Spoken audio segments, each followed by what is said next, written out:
Welcome to the Patterson Library Connection. In this episode of our podcast, we'll share good news and library happenings, talk to fun and interesting guests, and connect with our Patterson community. I'm Lillie Marketing and Program Director here at the library. May not only brings May flowers, but Memorial Day, a time to remember those who have served our country. In today's episode, I'm talking to Richard Buck, a U.S. Marine Corps veteran with over 40 years of leadership and coaching experience in the military and in the business world. Richard is a passionate advocate for veterans, a certified coach, and now we're proud to say, a newly appointed member of our Library Board of Trustees. In this conversation, we'll talk about Richard's military journey, his work mentoring veterans and military spouses, his reflections on Memorial Day, and what he hopes to bring to our library. Thanks for joining us. Now let's get started.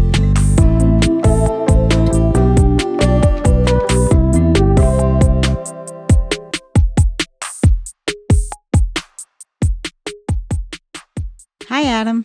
Hello, Lillie. So I heard you got some well-deserved recognition for some of your photos. The word's gotten out. Yes, it has. And I saw them, and tell everybody about it. That's exciting news. I was quite surprised and definitely honored. I do a lot of photography and video work and media production.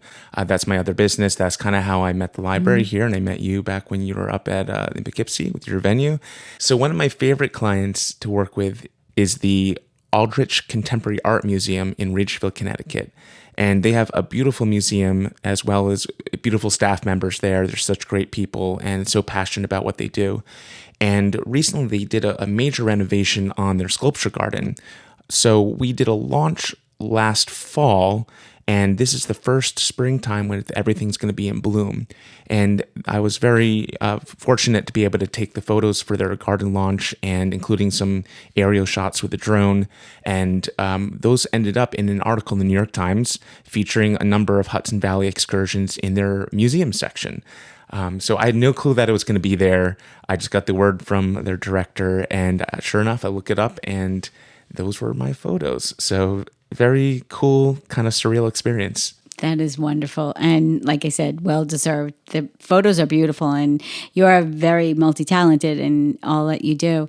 And I love the article itself was great. It featured 3 of the museums that we actually offer passes to. And we did an offsite trip to the Aldrich, and it was wonderful.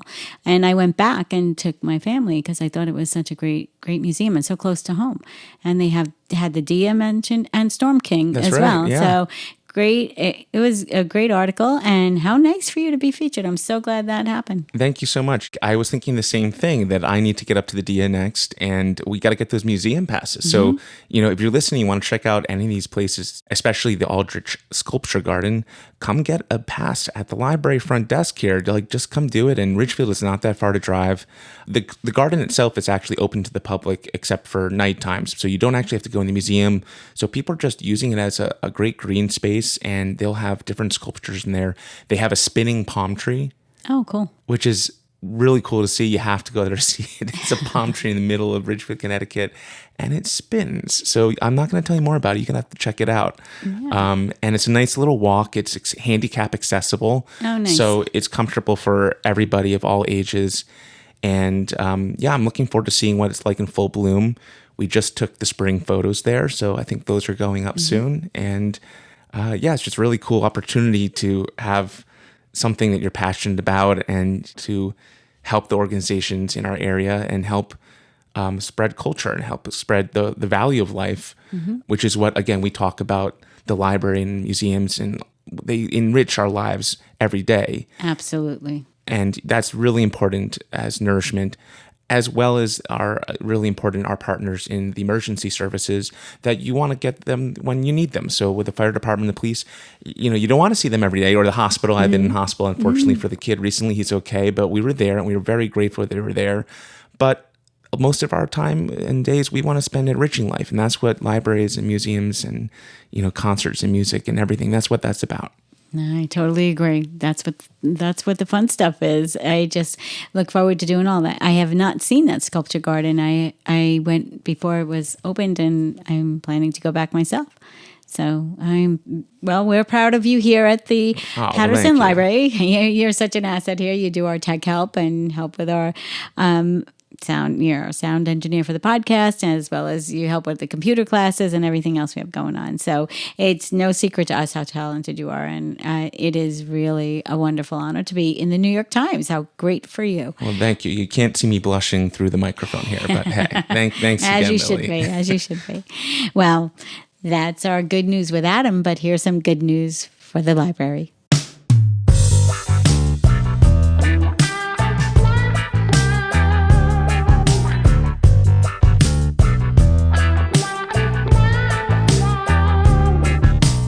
We're excited to team up once again with the Patterson Rotary for their fantastic Touch a Truck event. This year, it's on Saturday, June 14th from 10 to 3 p.m. The event is always a blast. Kids can climb on the big rigs and trucks, and there's food, music, a petting zoo, the bubble bus, and tons more. It all takes place at the Patterson Firehouse and the Patterson Library. It's a great way to spend the day with your family or just enjoy some community fun. We hope to see you all there. It'll be a great day. And if you haven't explored our website lately, you're missing out on some amazing digital resources. To help you get the most out of what we offer, we're now hosting special help sessions at the library. Our wonderful circulation clerk, Grace Maxwell, will be available every Monday from 5 to 6 p.m. to walk you through Libby and Hoopla, two fantastic apps for borrowing ebooks and audiobooks. She's great at answering questions and making it all so easy for you. And if you're curious about other digital tools like Homework Help, Transparent Language, or Canopy for movie streaming, Sheila from our information desk has you covered. She'll be on hand every Wednesday from 11:30 to 12:30 to help get you started.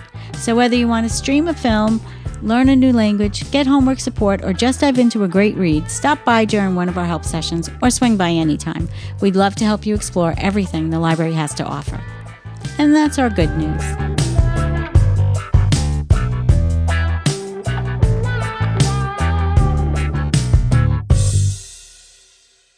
My guest today is Richard Buck, a Marine Corps veteran and a member of our Board of Trustees. Hi, Richard. How you doing? I'm great. So glad to have you here. It's good to be here. So your resume is very impressive. When I was looking at it, I cannot believe how many things that you have done and all of the things you are part of.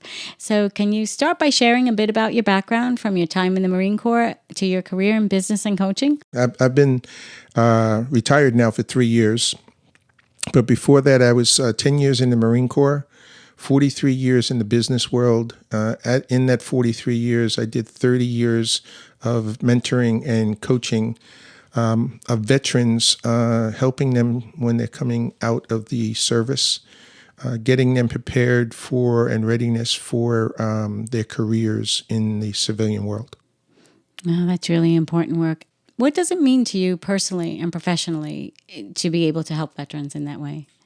Well, when I got out in the 80s, there was really no help or very little help for veterans that were coming out of the service. Even the VA itself was pretty bad at that time. Most veterans didn't even want to be part of it.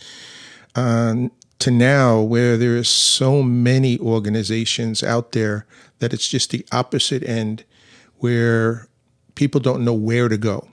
So one of the things that I always wanted to do when I got out, I said, well, I don't want this to happen to another veteran. I want them to be able to have an easy way of getting to whatever they need. It would be schooling, be going to work, getting their benefits from the VA. So I made a commitment to myself to be able to get the knowledge that I needed to be able to help them along. And in my 43 years in the business world, I was able to build a lot of networking relationships with different business people. And now I'm able to connect the dots of taking a veteran, getting them prepared for when they're coming out, and teaching them how to network in the business world to be able to get an easier road into the business that they want to get into.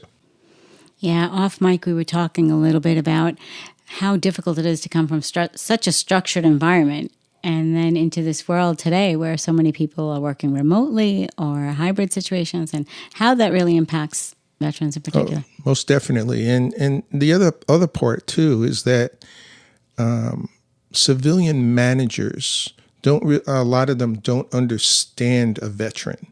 A veteran is a type of person that if you ask them to do something, they're going to do it.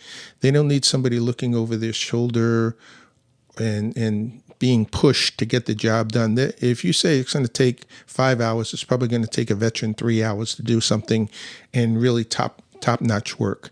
And that makes it hard also because a lot of managers then feel threatened by a veteran because they say, hey, well, this person's too much of a go-getter. They want my job, which is not the case. They want to learn. They know that, they might have spent 20 years in the Marine Corps or 20 years in the Army or 20 years in the Air Force. They know when they're coming into the civilian world, they got to start all over. So it's like going through boot camp. But a civilian version of the boot camp, coming out of the service into the civilian world, and they know that they have to work their way up. So, and they're willing to do that. They just need the chance to be able to get it done, to get in the door. That's such an interesting perspective. So, from the manager side of work, is there training available for the workplace to implement programs? Yeah, it's interesting that you say that. One of the positions that I had in business, I was a consultant for many, many years. And one of the things that I actually did is I went to companies and did you might as well say, a reverse readiness for veterans coming into the workforce. And what I mean by that is helping the manager level, even the HR people and the recruiters understand the different jobs that somebody might have in the military and how it relates to a civilian world. But also just, how you treat a veteran and how you work with a veteran, what a veteran is expecting from a manager, what they're expecting from a senior manager, junior manager, or the CEO of the company, or their counterparts. A veteran is a team person. They expect teamwork all the time. They expect that the person on their right and the person on their left has their back, just like they have their back. Each other have each other's backs. Which a lot of times it doesn't happen. Instead of having the backs, they stab you in the back. But that's what a veteran is looking for. The veteran is looking for structure. They're looking for teamwork. They're looking to be able to get the job done, and they want an opportunity to get the job done. A lot of times with a veteran, the problem that they have is that when they're in the service, they don't have to boast about what they did. So they're not used to doing that. And when they're going on an interview, when I'm instructing them how to go to an interview, I have to restructure them to tell them to boast about themselves, because they don't, they leave off all their accomplishments a lot of times. And I say, no, you shouldn't be doing that, because that's something that somebody's going to look at and say, okay, I understand what this person is all about now. I'm going to give that person a chance, type situation. Yeah, and it's a competitive workforce. Exactly. So you need to, say everything that you've done. And they do come to the workforce with such amazing skills, as you point out. Are there certain fields that are better suited for veterans? Nowadays, almost every field that's in the civilian world is in the military. Mm-hmm. When I was in, a lot of people that were coming out, they went and became a policeman or a fireman type situation, or they went back, went to school and they re-educated themselves that way to get into it. But now, in the military itself, they have cyber, they have medical people, they have engineers. They all the fields that are in the civilian world are in the military. They might not be the same exact name. They might have a different name, but that's the training part that I help the veterans with, to be able to change their wording on their resume. And it's not fabricating a resume. It's taking a word that's in a military term and changing it into a civilian term that means the same thing. There's so much to think about. Sure. On both ends, for the person hiring a veteran and for a veteran walking into a job. Exactly. Well, that's wonderful that you offer so much help to someone like that in that situation. I can imagine the transition being really difficult. Oh, And it also is. for the spouses. I know you've done some work with their spouses as well. The most underrated people in the veteran community is the spouses. They're the hidden people that are really the backbones of a veteran. And sometimes the veteran might not want to admit that, but it is true. But nowadays they have a lot of programs for spouses to help them through school, to help them get a job. There are certain companies that will hire a spouse knowing that they might be in New York for this year. Next year they might be in California. Next year they're able to transition that person, the exact same company, exact same role, just to a different state. So they don't have to, what they used to have to do is leave the job that they're in, find another job in the new place that they are, and put together a house and everything at the same time. Now it's a lot easier. It's not 100% easier, but it is easier. Oh, that's really good news to know that there is, great strides being made in this area. So I know you're active in several veteran organizations, including the Marine Corps League and the Putnam County Veterans Advisory Board. What are you most proud of those in your work with those organizations? The help that they give to veterans. The DAV, the Disabled American Veterans, I'm part of that group. They help with a lot of legislation that's going through Congress, both on a state level and on the national level, to help veterans. The American Legion does the same thing. The VFW does the same thing. The Marine Corps League, we have a foundation in there that helps with scholarships. It helps, like recently last year down in North Carolina where they had all the hurricanes and everything and people got wiped out. They help with that also money-wise and getting supplies down to them and stuff. Also on a short-term basis, if a veteran is having financial problems, they have people that will help them with the financial problems and, if necessary, give them some money to be able to short-term bringing them across the line type situation. Another part of the Marine Corps League that I'm very proud of is what they call the Marines for Life. And the Marines for Life, they're representatives from all over the United States. The reps themselves are mostly Marine Corps reservists, and that's part of their duty station. And what their job is to help Marines. Again, it can be transitioning out. It can be financially. It can be helping them with benefits. It can just be talking with them because they might have PTSD or just be depressed type situation. Well, I'm the Marines for Life liaisons for the state of New York, the Department of the Marine Corps League in the state of New York.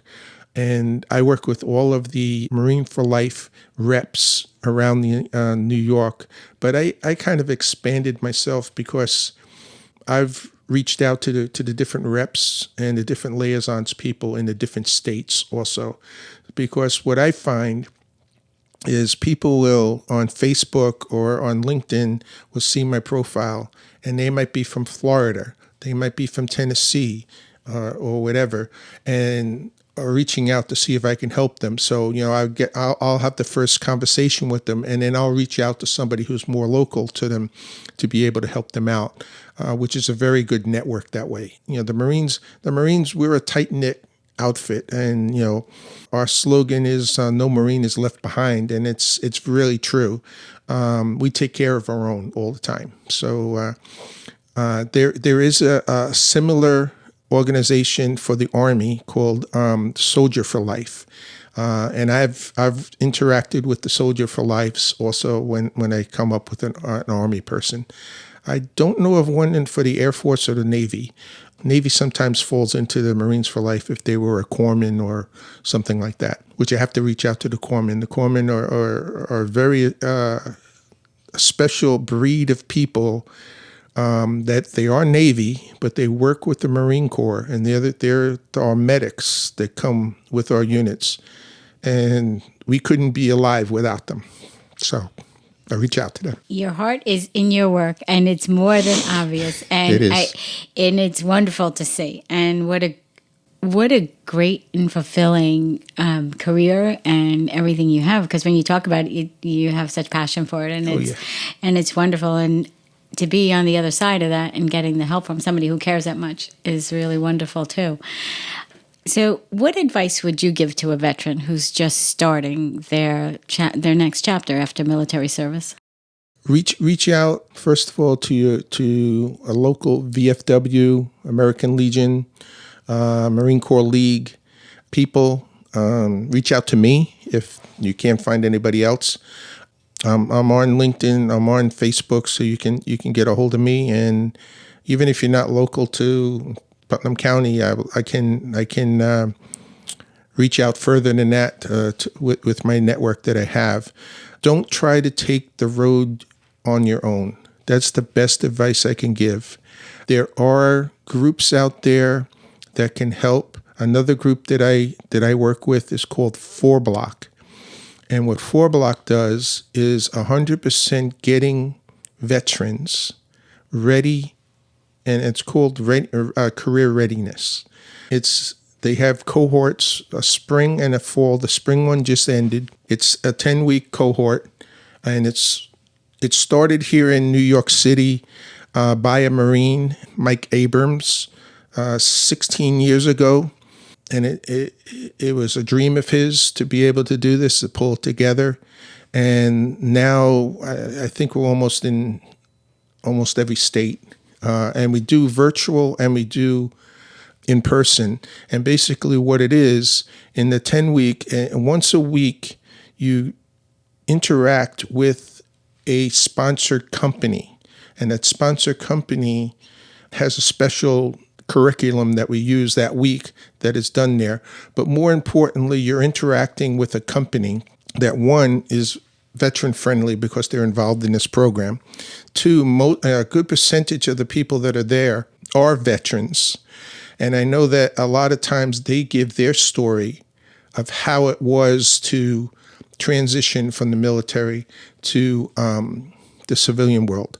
And more importantly, not only do you have the instructor and you have the companies, but each person has a coach, a career readiness coach. And I'm one of them here in New York City, and I'm also the virtual coach in the Northeast.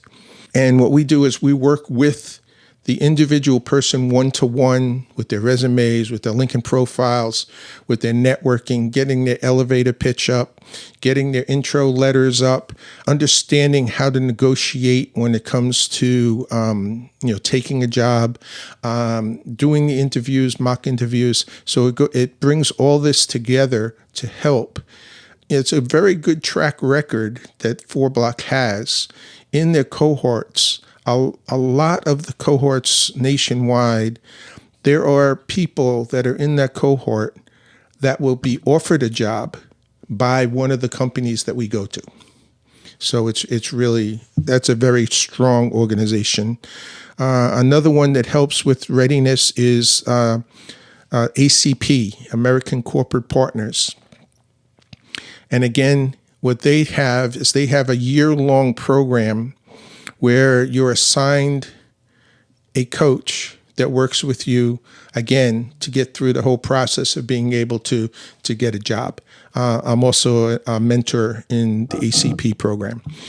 Trying to think of the other organizations. I'm in so many organizations that it's hard. The other part too, with veterans is make sure when you come out, go to the VA and sign up. Don't be afraid to do that, and don't do it on your own. Again, you can go to what's called a veteran service officer. The VFW has it, American Legion has it, Marine Corps League has it, disabled American veterans have it. Or you can go to a county one, like if you're in Putnam County here, Carl Roeder, he's our in charge in Putnam County, and he's located in Carmel there. him and his team there can help you with any kind of benefits that you need, can get you to understand what kind of benefits are for you, what's out there for you. Don't forget that you have your GI Bill. And the new GI Bill, if you say, well, I'm not going to go to school, well, maybe your wife or your spouse might want to go. You can actually have them use it, or you can actually have it used for one of your children. So they didn't have it that way when I was in. When I came out, I had the GI Bill that you had it for 10 years. If you didn't use it within that 10 years, you lost it. But it's different nowadays. The other thing too, you won't be thinking about this right now, but when you're in the service, you have a insurance policy that's part of there.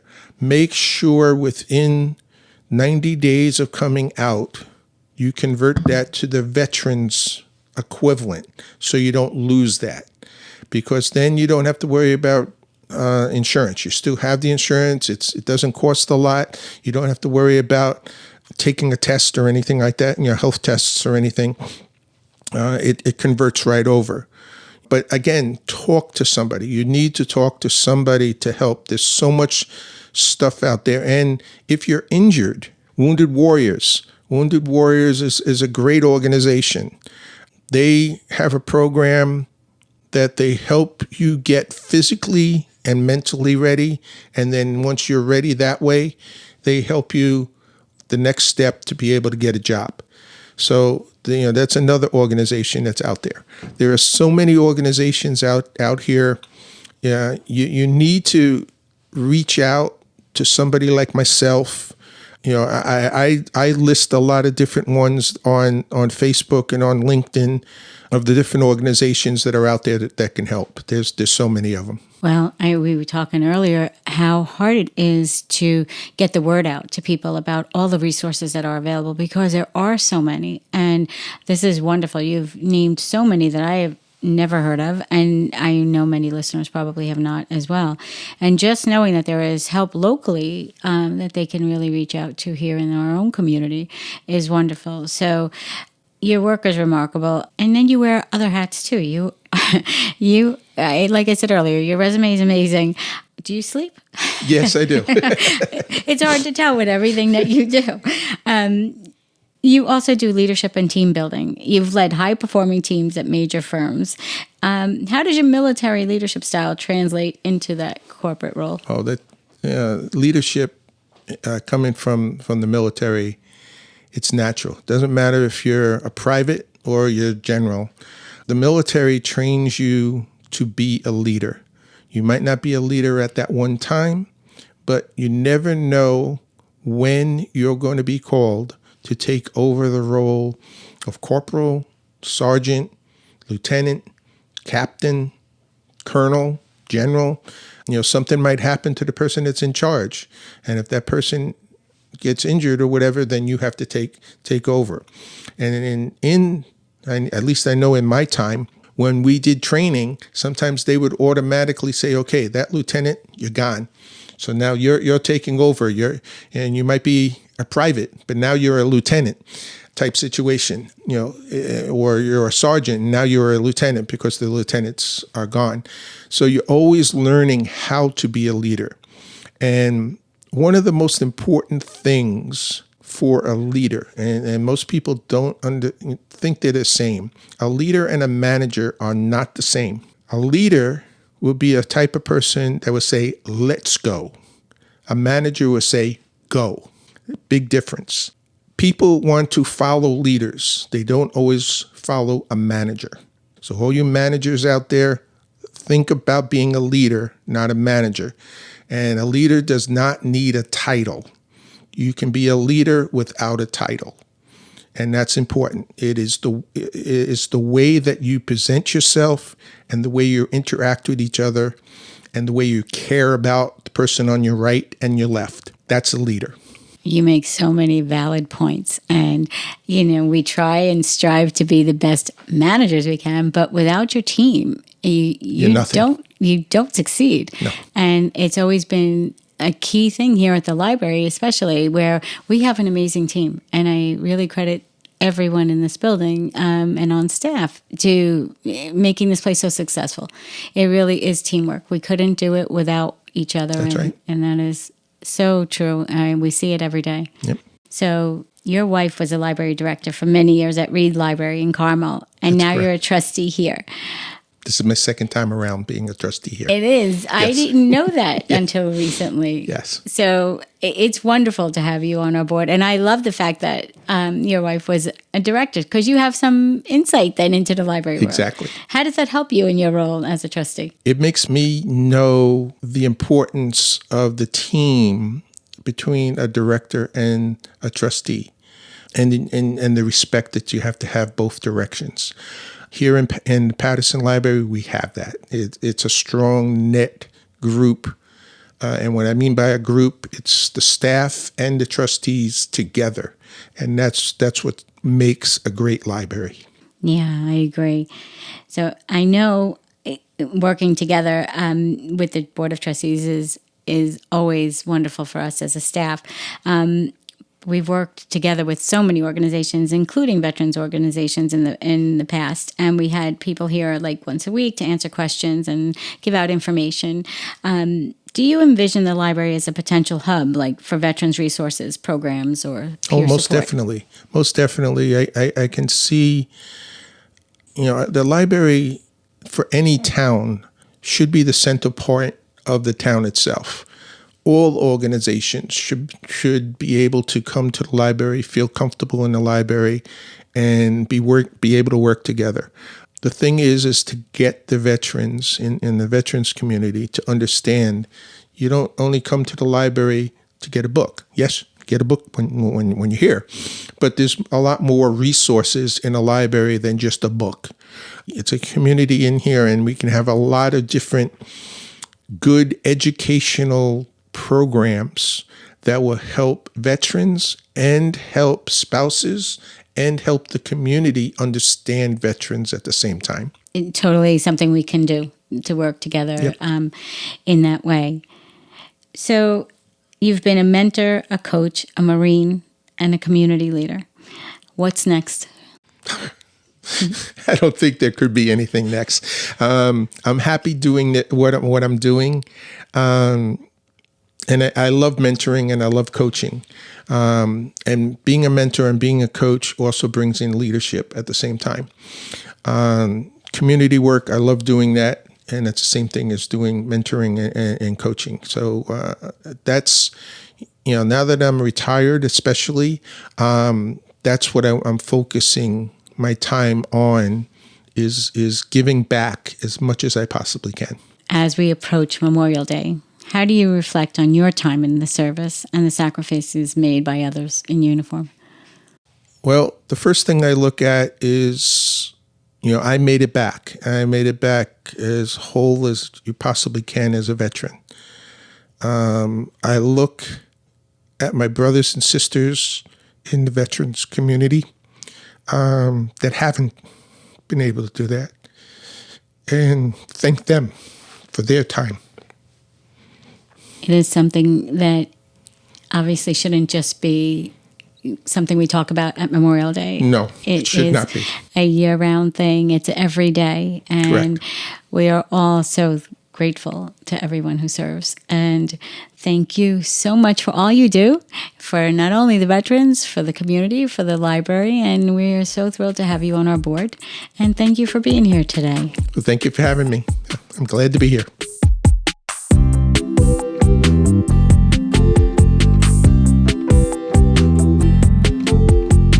Thank you for tuning into the Patterson Library Connection. If you enjoyed this episode and would like to help us grow, please share it with a friend.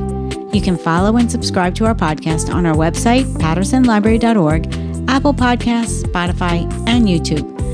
This podcast was recorded at the Patterson Library in Patterson, New York. Special thanks to our sound engineer, producer, and composer, Adam Bernier, our library director, Stephanie Harrison, our board of trustees, and to you, our listeners. I'm your host, Lillie Musenti. We'll see you next time on the Patterson Library Connection.